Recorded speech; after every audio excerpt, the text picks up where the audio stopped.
Y en el mensaje veíamos al apóstol Pablo diciendo, entre otras cosas, lo siguiente. Sabemos que hay que obedecer y adorar a Dios. No tratamos de impresionarlos hablando de nosotros mismos. El amor de Cristo domina nuestras vidas, así que ya no debemos vivir más para nosotros mismos, sino para Cristo.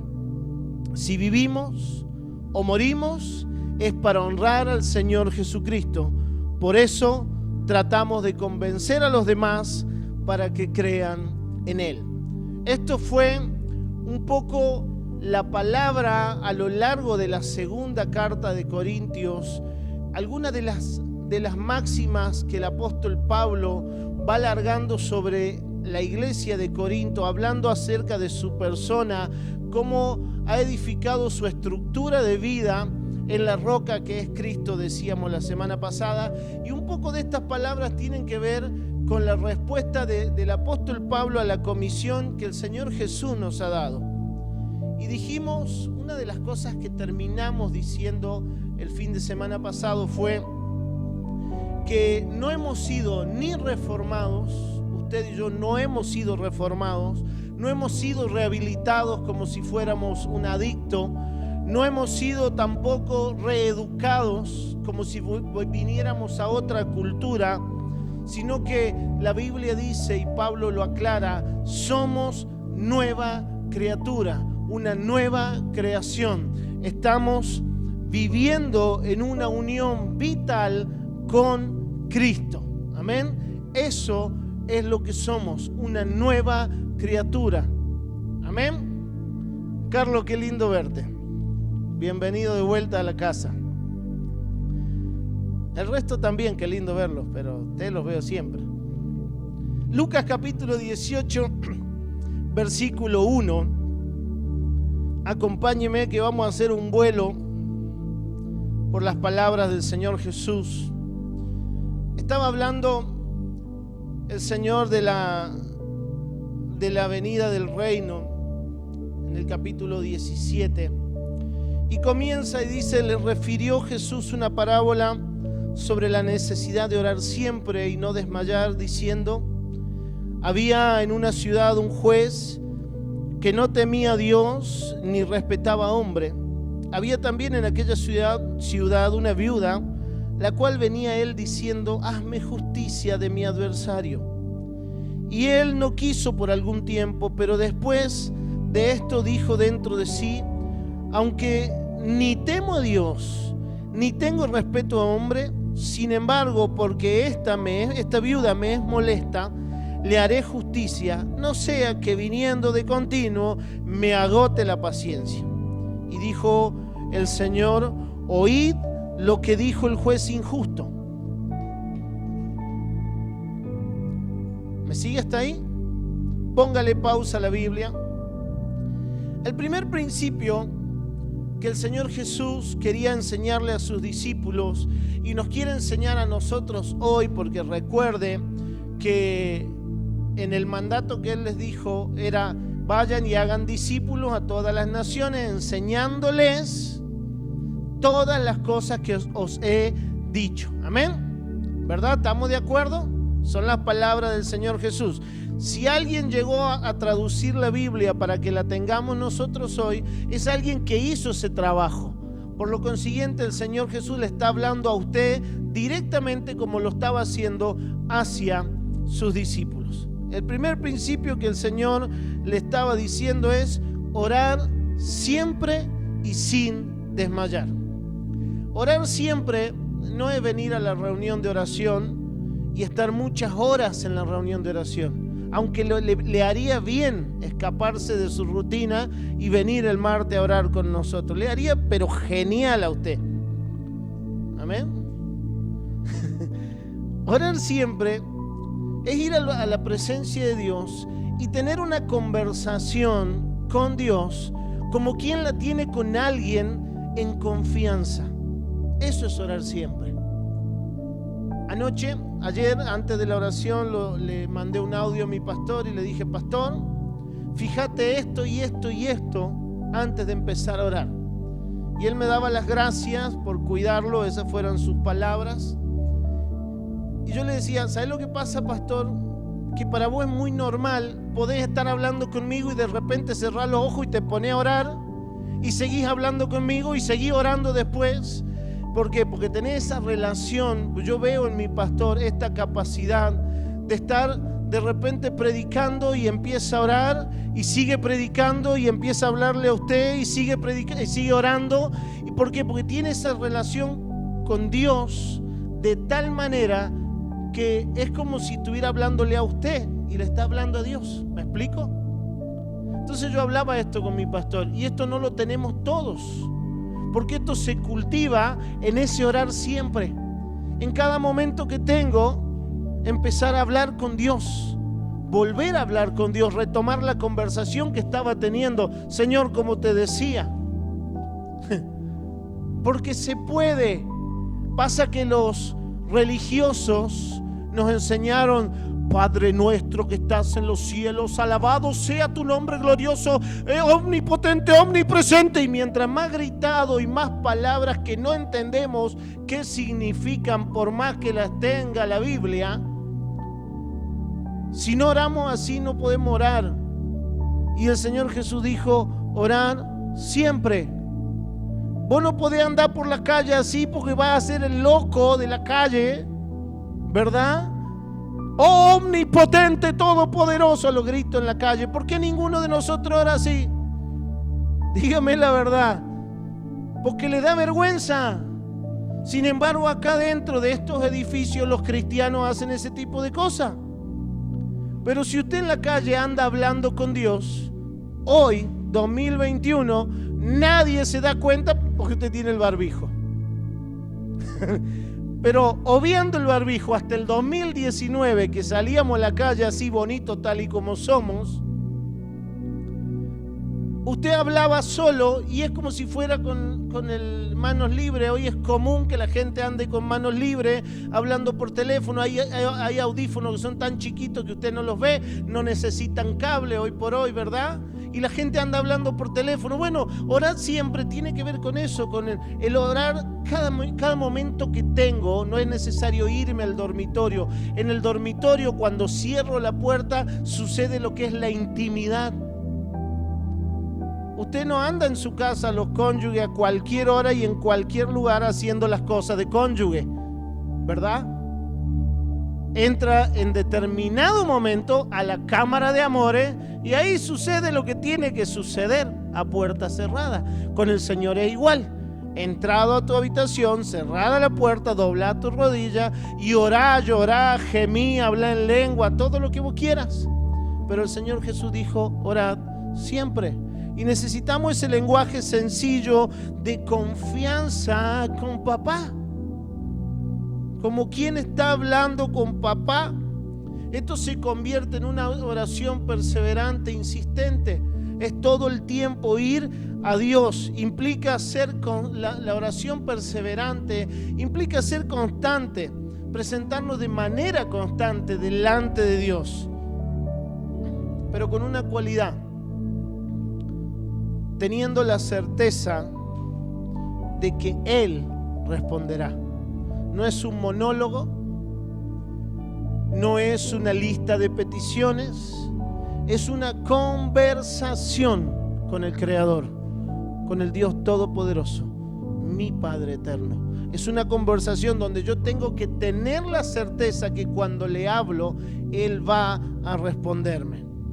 Ahora, cuando yo oro siempre, tengo que hacerlo sabiendo que Dios, número uno, es Padre y número dos, es soberano. Amén, ¿está de acuerdo conmigo? Es mi Padre y es mi Dios soberano. Está por sobre todas las cosas. Toda la voluntad es de Él. Todo lo que suceda debajo, ¿me explico? Entre la soberanía de Dios y mi voluntad, todo lo que suceda le corresponde a Él. Es Padre y es soberano, ¿verdad? Número uno, saber que Él es mi Padre y puedo hablar con Él entrando confiadamente delante del trono, sabiendo que Jesucristo me ha dado la autorización legal para hacerlo. Número 2, sabiendo y teniendo bien presente que Él es soberano. Teniendo estas dos cosas en cuenta, usted ya puede hablar cualquier tema con Dios. Lo que se le ocurra. Puede pedirle, puede alabarle, puede exaltarle, puede decirle lo que el pastor necesita, lo que la iglesia necesita, lo que usted, su familia, puede hacerle peticiones. Lo que usted desea hablar con Dios, usted primero tiene que saber esas dos cosas, que Él es el Padre y Él es soberano. Número 3, saber que Él sabe qué es lo mejor para nosotros. Es Padre, es soberano y Él sabe qué es lo mejor para mi vida, para mi familia, etc. Ya teniendo estas tres condimentos, usted puede seguir hablando con Dios lo que se le ocurra.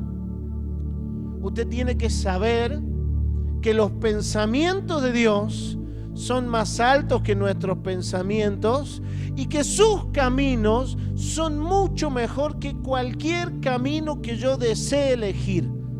Dice el famoso dicho popular que todos los caminos llevan a Roma. Un solo camino lleva al corazón del Padre, Jesucristo nuestro Señor. Amén. ¿Estamos de acuerdo? ¿Me sigue? Entonces sé que Él es Padre, que Él es soberano, que sus pensamientos son más altos, que sabe lo que me conviene y que sus caminos siempre serán mejor que el mejor camino que yo quiera elegir acá en este sistema en el cual vivimos. Y número, no sé, 4, 5, ya me perdí. 4, gracias. Número 4, necesitamos saber que su voluntad siempre, diga conmigo, siempre. ¿Cuándo? Siempre es buena, es agradable y es perfecta. Muy bien, hija.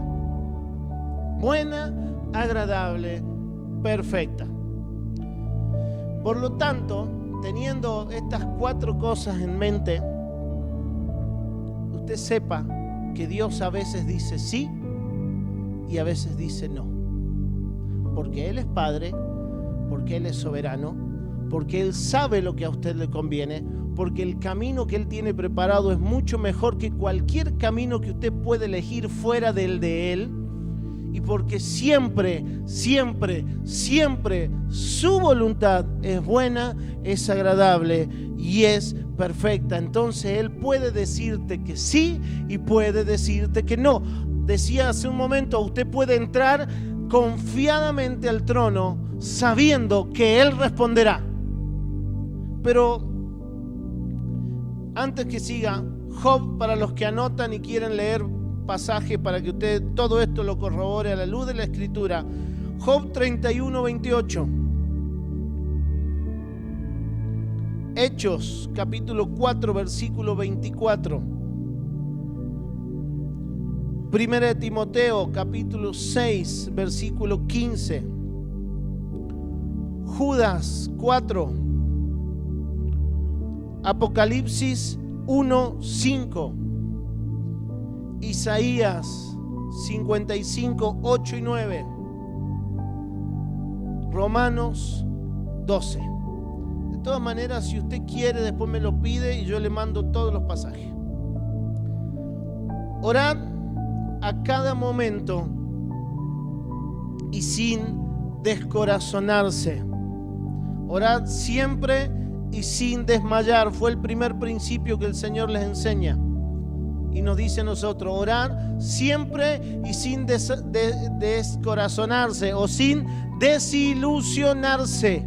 Orad siempre sabiendo que Él responderá, sin desilusionarse, sin descorazonarse, sin desmayar.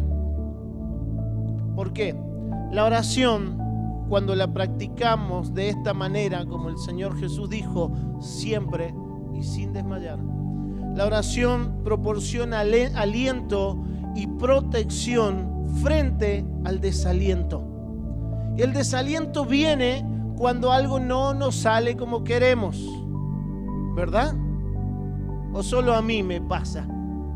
Que cuando algo no sale como yo quiero, como yo esperaba, como yo me lo imaginaba, empieza el desaliento, el desánimo, la desilusión,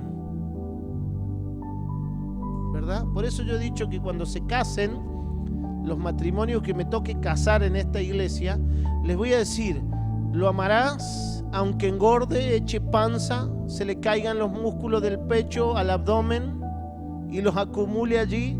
La amarás aunque el 90-60-90 se convierta en 60-90-60, ¿verdad? ¿Por qué? Porque si no, después empieza la desilusión. Cuando el muchacho se da cuenta que en realidad estaba de novio con alguien que tenía 2 kilos de maquillaje en la cara y empieza a verle la cara como era a diario, se da cuenta y empieza a desilusionarse. ¿Verdad o no es verdad? Por no sacar tantas cosas que nos suceden en el matrimonio.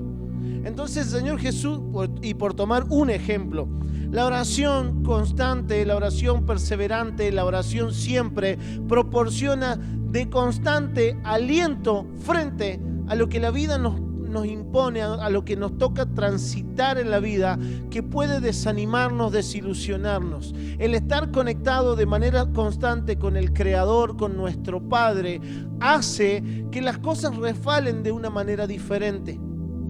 Que aunque golpeen, vio que a los boxeadores les ponen vaselina acá antes de subir al cuadrilátero, ¿verdad? Igual a los que pelean en la jaula, les ponen bastante vaselina. ¿Por qué? Porque si bien va a recibir el golpe, la vaselina tiende a que el guante resbale.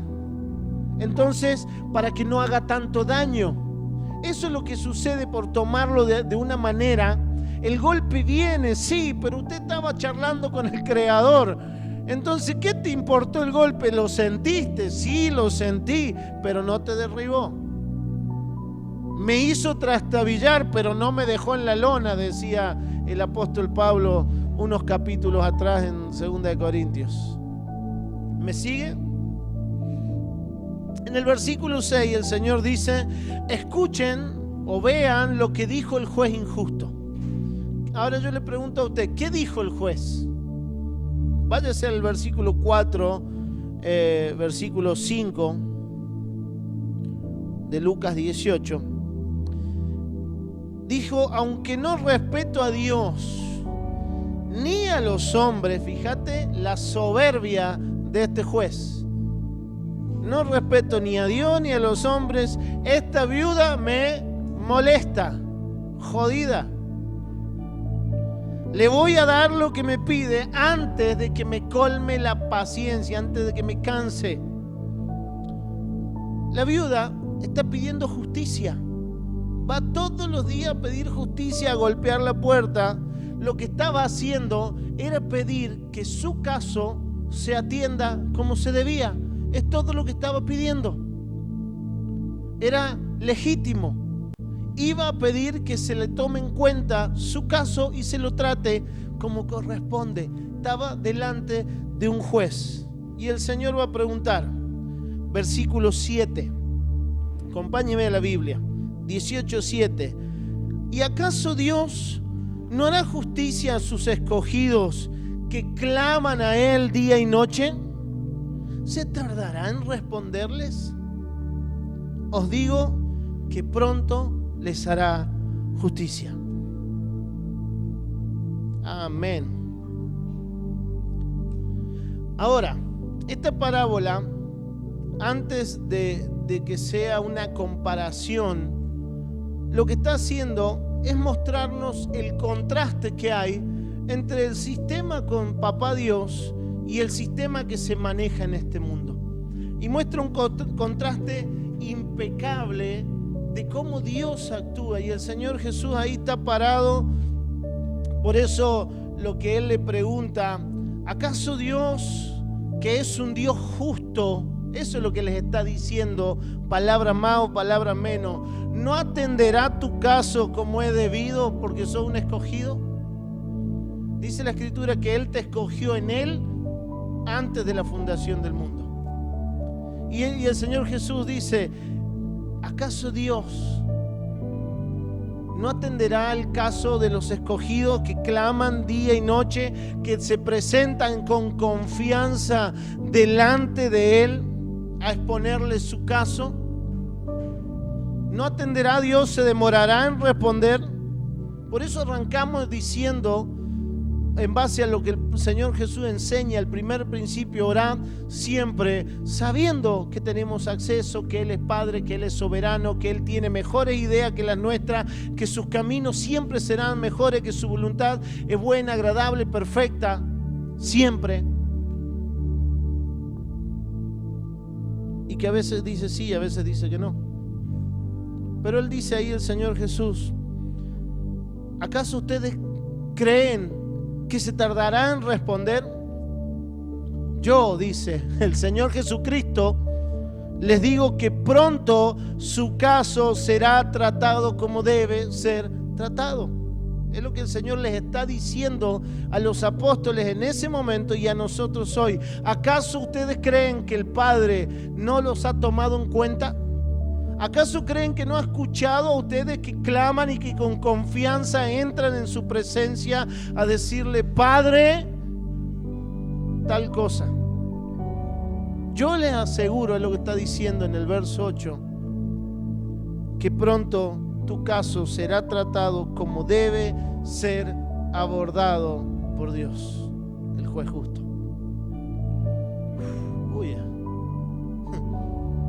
Ahora, este pasaje, en conjunto con Juan capítulo 16, versículo 23, que dice, os digo que todo cuanto pidiereis al Padre en mi nombre, os lo dará.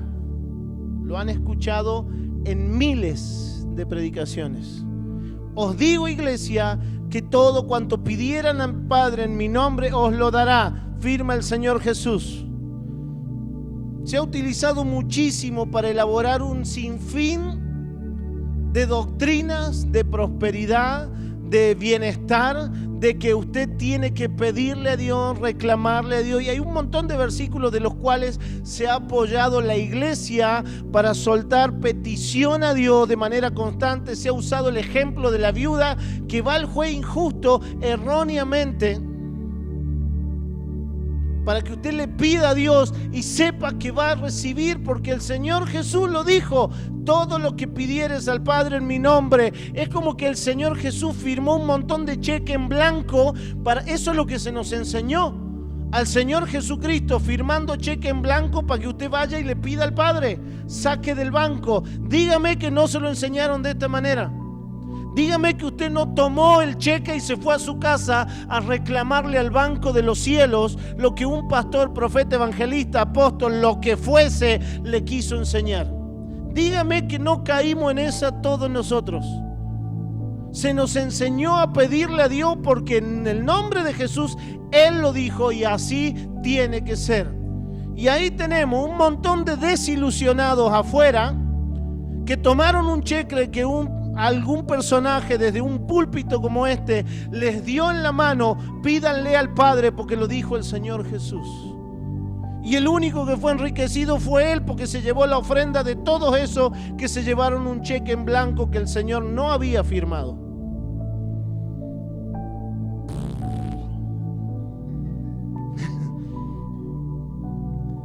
Yo le dije que iba a haber turbulencia.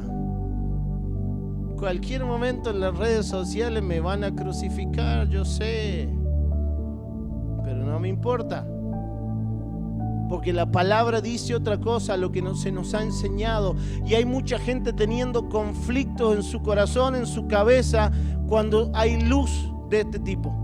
La mayoría de ustedes no se dio cuenta que yo obvié la mitad del último verso, del versículo 8.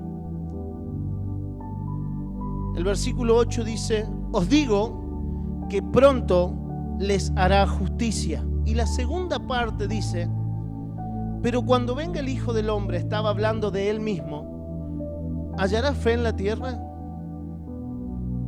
¡Wow! Viene diciendo, y usted puede tomar el pasaje hasta ahí como usted se le plazca.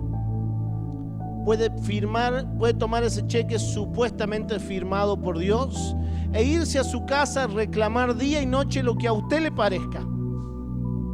O puede leer el versículo 8 completo y escuchar la voz del Señor Jesús diciendo: cuando yo vuelva, ¿encontraré fe en la tierra?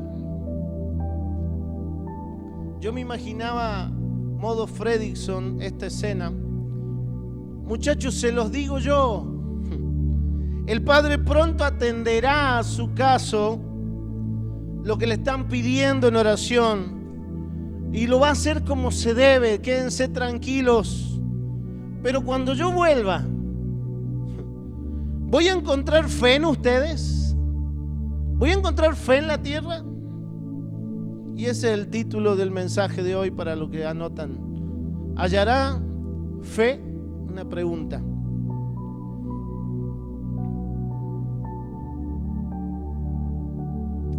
Cuando leía esto, fue inevitable para mí recordar el sinfín de predicaciones que he escuchado a lo largo de mi vida. A veces nosotros pensamos que estos chiquititos que están distraídos, jugando, mirando para atrás, medios dormidos. No estaba hablando de vos, que te sentí tocado. Medios dormidos, etcétera. Nosotros pensamos que ellos no entienden a veces. Pero yo tengo recuerdo desde que tengo 5 años en algunos bancos y tengo imágenes en mi cabeza y las palabras del pastor resonando. Y puedo dar fe que como niño hay un montón de cosas que se me quedaron grabadísimas. Y cuando leía esto fue para mí imposible no recordar el sinfín de mensajes hablando de los pasos de fe, de los saltos de fe, de salir de la barca y de ese tipo, un montón de cosas que les puedo asegurar que usted también, porque pasó en San Luis, pasa en San Luis, pasó en Trelew y pasa en Trelew y seguirá pasando en Trelew.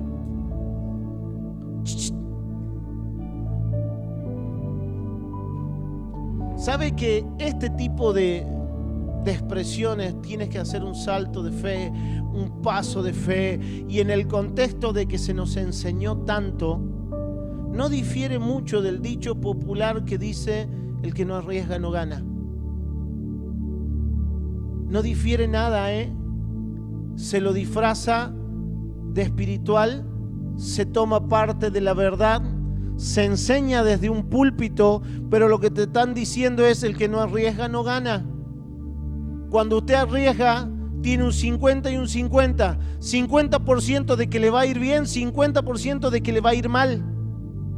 Cualquier cosa que usted arriesgue es 50 y 50. Usted se arriesga al matrimonio, tenés 50 que te va a ir bien, 50 que te va a ir mal. Usted se arriesga a un negocio, tenés igual. Se arriesga a jugar un número de quiniela, tiene el 100% de que le va a errar. Porque a Dios le desagrada. Estaba esperando que les dé el 50 también. Eso no, porque Dios lo condena del vamos. Son rápidos, se le iluminaron los ojos.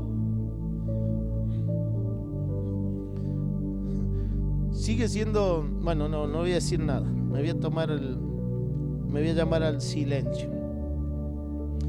Lo decíamos en el estudio de los días jueves hace unos 3 años atrás, 2 años y pico, que el mundo está lleno de fe. Entonces, la pregunta del Señor Jesús o es irracional, o seguía hablando en metáforas, o estaba hablando de algo puntual para los discípulos y para usted y para mí en esta noche. Porque el mundo está lleno de fe. Hay quienes creen en Buda, hay quienes creen en no sé qué, hay quienes tienen 10 millones de santos y ponen vela y les oran hasta alzar la muerte. Existe ahora. Hay quienes de quien se murió hacen un santo. Se murió la abuela, es la sana abuela, ¿verdad? Gilda resulta que ahora es medio santo. Nunca fue santa en su vida. No sé, no vamos a juzgar. pero cuando escuchás las canciones vos decís, epa, ¿ahora santa? El gauchito Gil, no sabemos nada del hombre. Santo, cuando me muera me hacen santo, sepan. San Matías. Y le rezan a Santa Barba. Se da cuenta que cualquiera puede llegarse santo y cualquiera puede creer en usted, puede idolatrizarlo a usted, santificarlo a usted y creer que usted le responde desde el más allá. Fe hay en San Luis, a 20 kilómetros de la capital o 30 kilómetros, 30, hay un pueblito que es uno de los centros de idolatría más grandes del país. Y hay gente que creo que son como 2 kilómetros que tiene el Calvario y están las escenas del Calvario hechas estatuas. Y hay gente que lo sube de rodillas. Hay gente que se va desde la capital hasta ahí y sube al Calvario caminando. Gente que en el año caminó un solo kilómetro.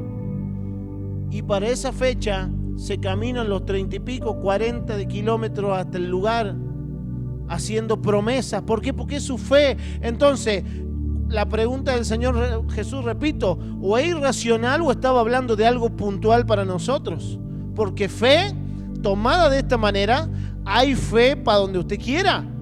Y dentro de los recintos como este, que tienen carteles, Iglesia Evangélica X, Ministerio Vida para nosotros, perteneciente a la IEP, dentro de lugares como este hay gente que tiene fe en vaya a saber qué. Entonces la pregunta del Señor Jesús estaba siendo puntual para los discípulos y es puntual para nosotros. Y como les decía recién, dentro de recintos como estos hay un montón de personas que se abrazan a un par de versículos. Porque así como a Pedro, en Mateo capítulo 14, del 22 al 33, cuando se baja de la barca, así como a Pedro solo le bastó un ven. Él le dice, Señor, si eres tú, manda que yo vaya. Pero primero estaban así, había olorcito raro en la barca ya. Si eres tú, manda que yo vaya a ti sobre las aguas. Ven, le contestó el Señor Jesús. Y ahí es donde él toma el paso de fe y sale de la barca y empieza a caminar por el agua. Pero le alcanzó hasta que se dio cuenta que estaba caminando sobre el agua.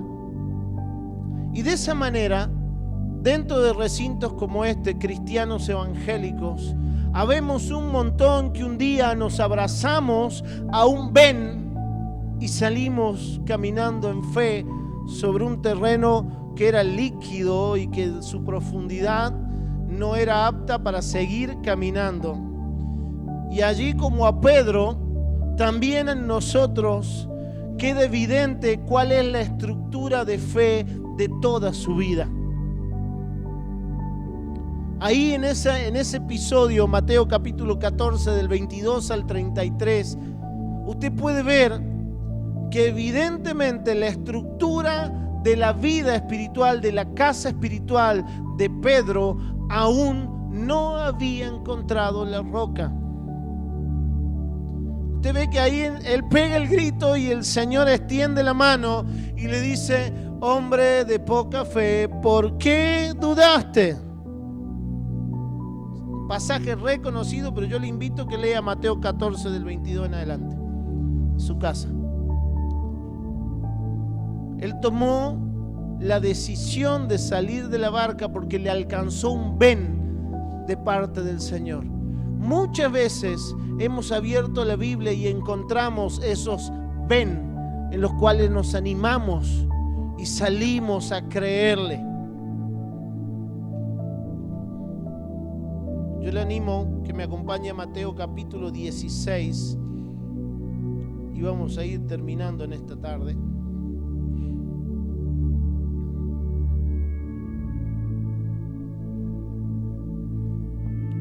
Mateo capítulo 16, versículo 21.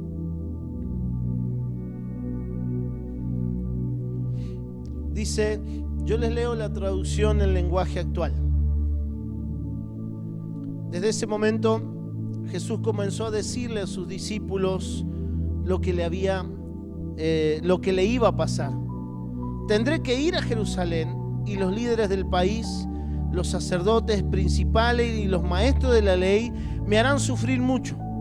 Allí van a matarme, pero 3 días después resucitaré. Entonces Pedro se llevó a Jesús aparte y lo reprendió por hablar así. Le dijo, eso no puede sucederte, Señor, que Dios nunca lo permita. Este es el vivo ejemplo de la fe que se practica y se predica hoy. Eso no puede sucederte, Señor, porque vos sos un hijo de Dios. Cuando Él pregunta si hallará fe, no está hablando de esta fe que nos alcanza para salir de la barca. No está hablando de esta fe que nos alcanza para conquistar cosas. No está hablando de esta fe que nos alcanza para mover ciertos ámbitos. Porque es cierto que muchas veces Dios responde a esa nuestra fe. Pero ese no es el fin. Ese no es el fin por el cual Él vino, por el cual Él murió, por el cual Él resucitó. El fin no era para que usted tenga un mejor auto, una mejor casa, un mejor pasar de vida, para que usted tenga muchos millones para darle a otros. El Señor vino para morir por su vida y que su alma sea reconciliada con Dios por medio de su muerte y su resurrección. Este es el mensaje que predicamos, dice el apóstol Pablo. A Cristo crucificado y nosotros como esclavos de Él. No es esa fe para alcanzar cosas.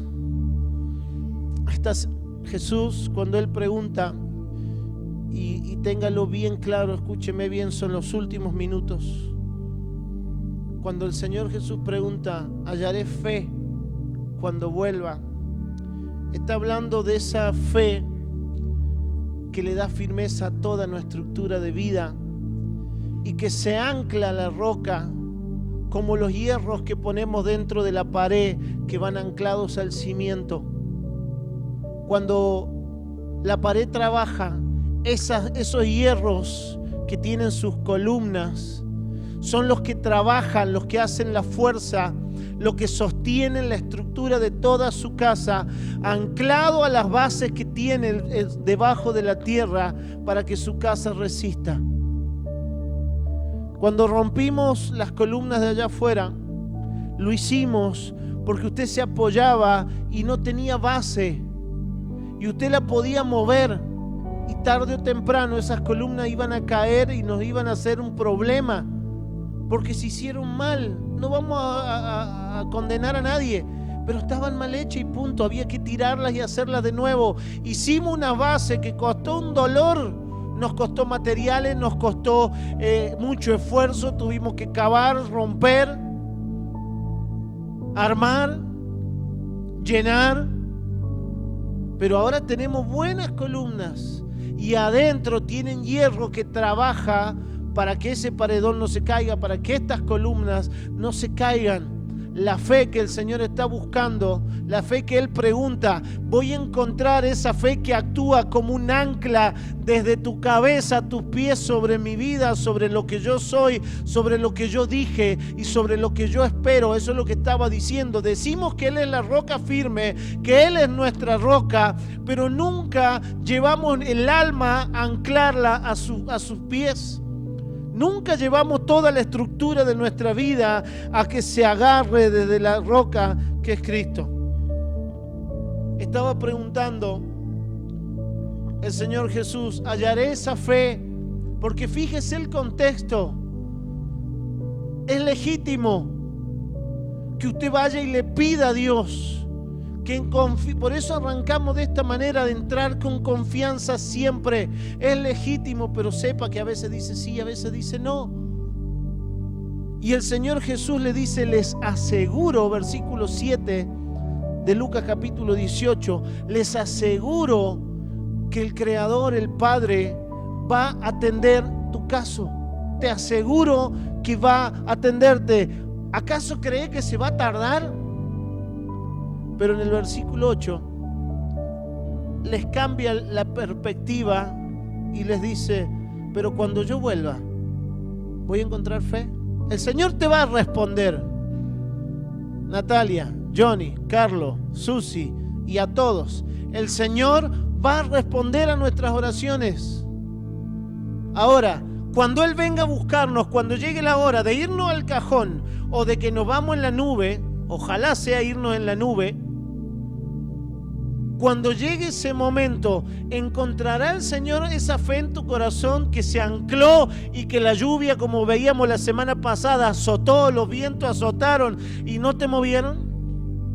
Que se aflojaron un poco las chapas, las puertas quedaron haciendo ruido, quedó media sucia la pared por los vientos, las hojas, la mugre que eso trajo, pero sigue firme porque tu ancla estuvo en la roca. Esa fe que no mira tanto el entorno y lo que está pasando y mi presente y lo que quiero para los próximos 10 años de mi vida, sino que tiene puesta la mirada en las cosas de arriba. El Señor está preguntando si va a encontrar en nosotros una fe como los que tenían aquellos muchachos en el libro de Daniel capítulo 3, versículos 17, 18, que pudieron decirle al rey, he aquí nuestro Dios a quien servimos puede librarnos del horno de fuego ardiendo y de tu mano también. Nos librará, dijeron. Y si no, esa es la fe que está buscando el Señor, que tiene la certeza de que Dios me va a sanar, de que Dios me va a dar la solución a mi problema económico, de que Dios va a hacer la solución a mi matrimonio, a mi familia, etcétera, lo que usted le esté pidiendo. Esa fe tenían estos muchachos. Mi Dios nos va a librar del horno, no me voy a arrodillar, me va a librar del horno. Y si no lo hace, esas fueron sus palabras, léalo, Daniel capítulo 3, versículo 18, y si no, sepas, oh rey, que no serviremos a tus dioses, ni tampoco adoraremos la estatua que has levantado. De esa fe está hablando el Señor Jesús.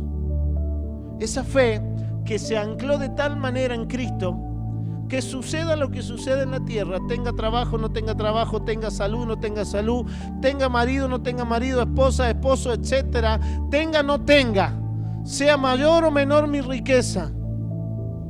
Esa fe que dice, he decidido seguir a Cristo, no vuelvo atrás, no vuelvo atrás. La vida vieja la he dejado, no vuelvo atrás, no vuelvo atrás. Bonita la canción, hoy no la canté, la recitamos. Esa fe que cree en un Dios que todo puede hacerlo, que todo puede dármelo, pero que aún si Él no quisiera, seguirá creyendo de la misma manera.